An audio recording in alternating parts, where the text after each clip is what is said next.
So, good evening, everyone. So, in this session, we will learn about the several figures of speech in English literature.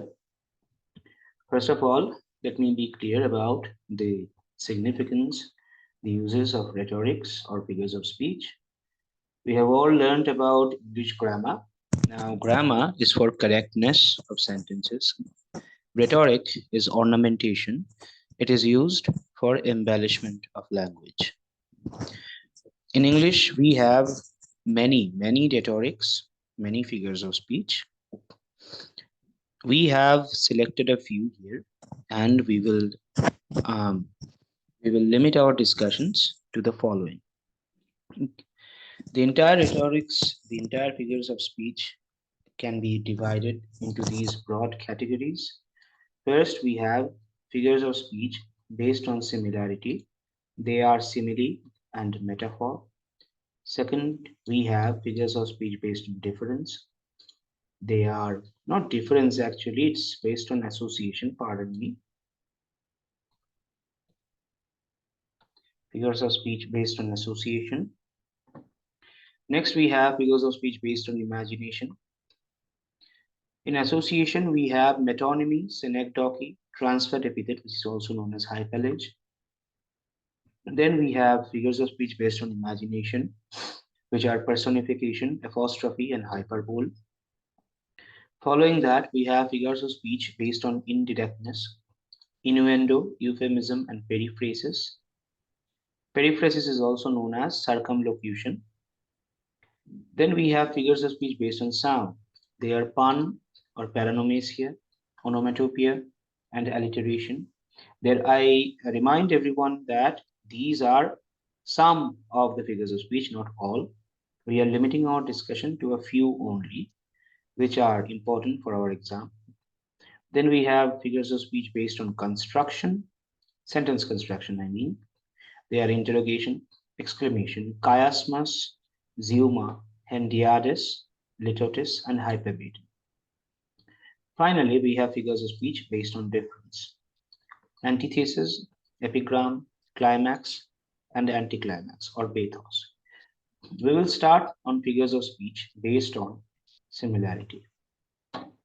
So first, we have simile. The word simile has a similarity to the word similarity itself. Simile is a comparison. You see, we have figures of speech based on similarity. So what happens is simile is that two completely unallied objects or things are compared to each other. Let's take for example, um, her lips were as red as roses. So in this sentence, we have the comparison between two things. One is lips and another is roses. Now, lips and roses are completely different kinds of things. And they are, give me a second. Yeah, lips and roses are completely different kinds of things, and they are compared. They are, there is a similarity between lips and roses. And the point of comparison is the color red. So, how should we write the answers? First, we should write this is a case of simile. We have separate marks for identification and separate marks for writing the logic.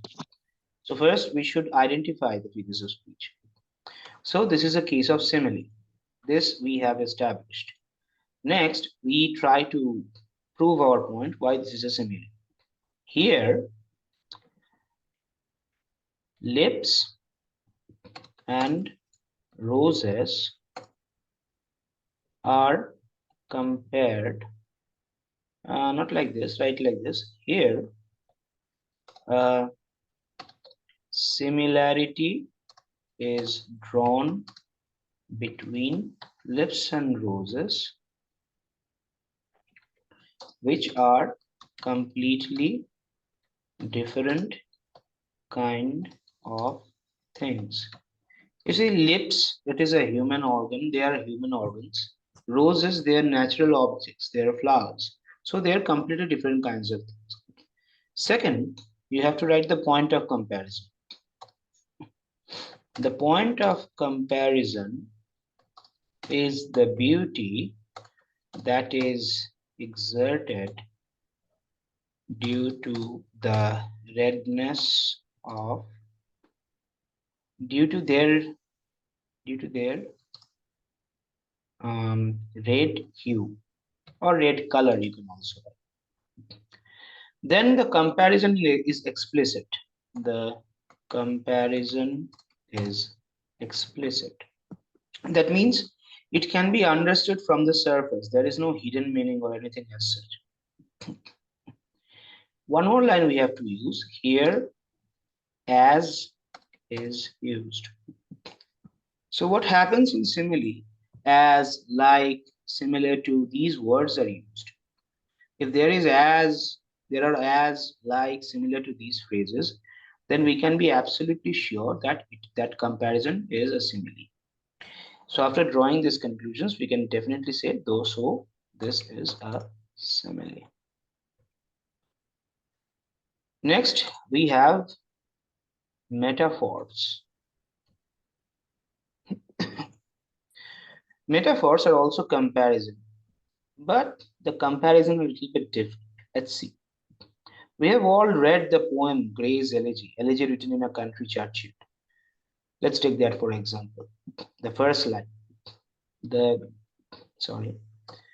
curfew tolls the knell of parting day. First of all, we need to understand what does the word curfew mean. The word curfew means the last bell of the day. In medieval times, also during the time when the poem was composed, like in 1751, if I'm not wrong, during the pre-romantic period, technology was not that advanced and people used to know time according to the church bells.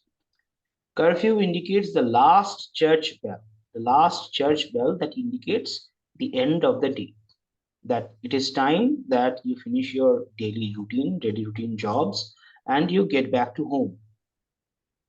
Today also it retains the similar meaning, almost similar meaning, except for the fact during curfew, if you go out, the officials have the permission to arrest you without any warrant. Tolls means the tolling of the bell. Knell means something that is put on the coffin. So what is the comparison? First of all, we have identified that this is a metaphor. This is a case of metaphor. Now we write the logic. What logic should we write here? First, we should write that here the sound of the curfew bells is compared to the sound of the tolling of knell on a coffin. So what is happening here? The day is compared to a person. Okay, the day is personified here. I will talk about personification later. But here the day is personified and it is compared to a person. And the sound of the curfew bells is compared to the tolling of knell on a coffin. So we have two comparisons and neither of the comparisons are explicit. They are implicit. What is happening here is that since the curfew is the last bell of the day, it is considered that with the curfew bell, a day is dying. So what happens when a person dies? When a person dies, we put them into the coffin and then seal the coffin with nails, right? So similarly, the curfew bells are compared to the sound of tolling of nail on a coffin, as if the day, which is compared to a person, has died. Okay. So what should we write? Here the sound of the curfew bells is compared to the sound of the tolling of nail on a coffin. Okay. So the day is also compared to a living person. So it is a poetic way of saying that the day has ended. Because as we know, this poem uh, is a graveyard poem. I won't talk about graveyard poem in this video, in this class, because that is a different subject altogether, perhaps sometime else. This is a graveyard poem and it is situated, the poem begins during the end of the day, in the evening, during dusk. Okay. So the day is also compared to living person, but the comparison here is not explicit. The comparison is implicit. Why is it implicit? Because there is no direct comparison here. In the case of simile, we can see there is a direct comparison. Her lips were as red as roses. So the direct comparison, explicit, it is evident on the surface. But in this case, it's not evident on the surface. It's not. Therefore, the comparison is explicit. So this is metaphor. Now I'll show you a case where simile and metaphor can be interchanged. They are interactive. They can interact with each other. I'll give you an example. The soldiers came down like wolves. So here like is used. Therefore, this is a simile, clear-cut example of simile. But if I write, the soldiers came down wolvishly, this becomes a metaphor. Well, wolvishly, I'm not sure whether wolvishly is a proper word accepted in English dictionary or not. What I mean to say is that I am using the word wolves and using the adverb form of the word use, wolves. So coming down is a verb and I'm using an adverb, wolvishly. They are interchangeable. So what I am doing is here, I am removing the word like. In both of them, the point of comparison is how the soldiers came down and attacked stealthily. They attacked with stealth. So that is the point of comparison. Here, in the case of simile, it is explicit. Just adding the adverb form of the word wolf, wolvishly, we are changing it into a metaphor. So similes and metaphor are interchangeable. Number 3. What do we have in number 3? Okay. The next, we will do the figures of speech based on differences. It starts with antithesis. Let's do antithesis first.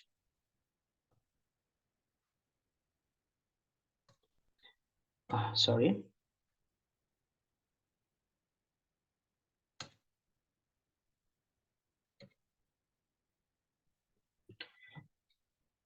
So antithesis, what happens is antithesis is that two two completely opposite uh, phrases or sentences are written side by side in the same line. Okay. For the sake of emphasizing one particular point. It will be easier if I give examples like united we stand, divided we fall. This is probably the easiest example I could have given. We have all heard this in our childhood. So united we stand is a thesis. Divided we fall is just the antithesis. Essentially, both of them mean the same. That is, unity is strength. To express that, to emphasize that, we are using two different versions. We are using one thesis and we are using an antithesis, just in the same statement. A juxtaposition is happening. So how do we write this? This is an example of antithesis. Here, the idea that unity is strength is expressed in two expressed through two contradictory statements in the same sentence. Then we write the sentence: united we stand and divided we fall. So this is antithesis. This is quite easy actually. Okay, I've got a warning from Zoom that only 10 minutes are remaining to this session. I didn't know that Zoom allows so less time. Anyway, let's do whatever we can in this brief time. Number 4 is epigram. Epigram. We've often seen many people using the term that this is epigrammatic. I'll just directly go into example and explain. Let's say, take this for example. Our enemy is our helper. What happens in this sentence is that initially we are stunned. How can our enemy be our helper? Then upon further probation, we realize that enemy becomes our helper because our enemy creates a sense of competition, competitiveness in ourselves. That is how our enemy becomes our helper.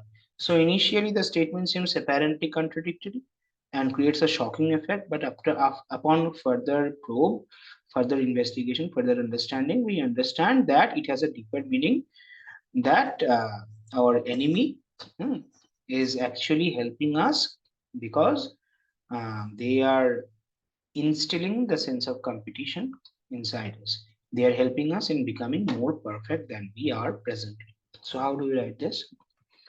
This is a case of epigram.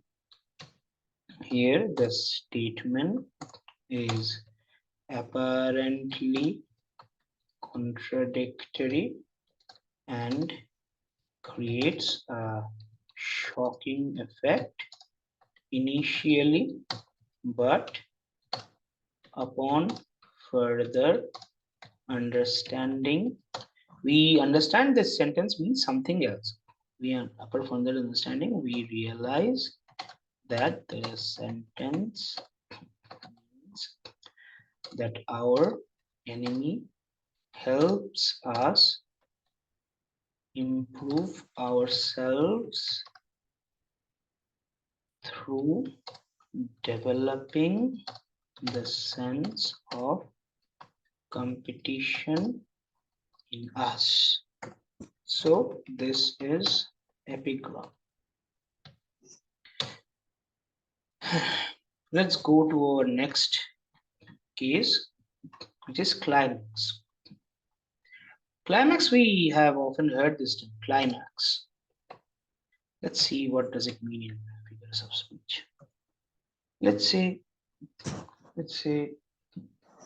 climax is a gradual ascension of the concept. Let's say this, take this example. I came, I saw, I conquered. So here is a case of climax. So here, the least important idea, I came, comes first, and the most important, I conquered, comes last. Gradual ascension of concept. Okay, that is why this is a climax. Here, the least important concept, I came, comes first, and the most important concept, I conquered, comes last.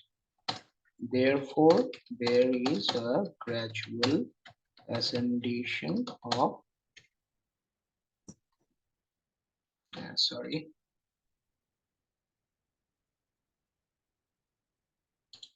give me a second. Let's use some other word. Gradual ascension of concept. So this is climax. Anticlimax is just opposite. Mind you, anticlimax is also known as bathos. So what is anticlimax?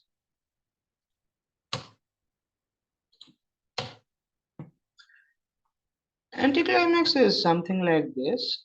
Like first there will be a gradual ascension of concept like climax. Then suddenly there will be a fall, which will create a laughing effect, a ridiculous effect. Let's see an example.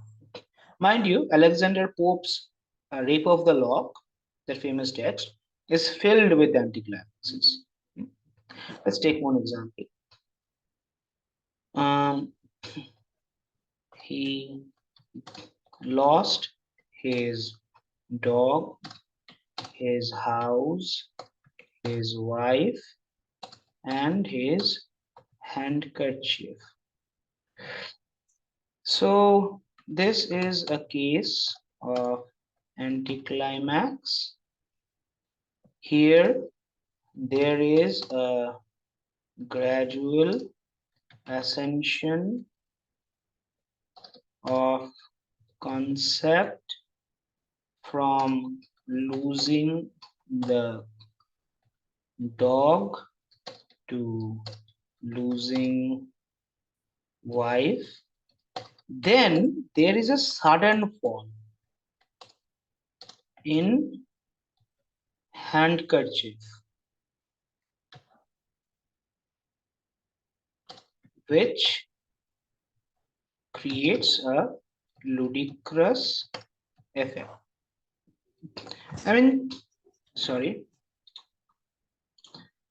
Compared to losing a dog, a house, and wife, first dog, okay, then house, something big, wife, something even bigger. And after that, we get that he's lost his handkerchief, which is nothing compared to it. So there is a sudden fall, a sudden rise, then there is a gradual rise, and there's a sudden fall. This creates a ludicrous effect. Therefore, this is anti-climax. Okay, so that's it more or less for this class. We will discuss the rest of the rhetorics, rest of the figures of speech in our next classes. So we have completed figures of speech based on similarity and based on difference. Next, we will do imagination, indirectness, sound, and construction in the next class. And in the third class, we will do figures of speech based on association, because metonymy and synecdoche, these two have many subdivisions. Okay. I hope you have understood what I have discussed. And if there is any question, feel free to ask. Thank you.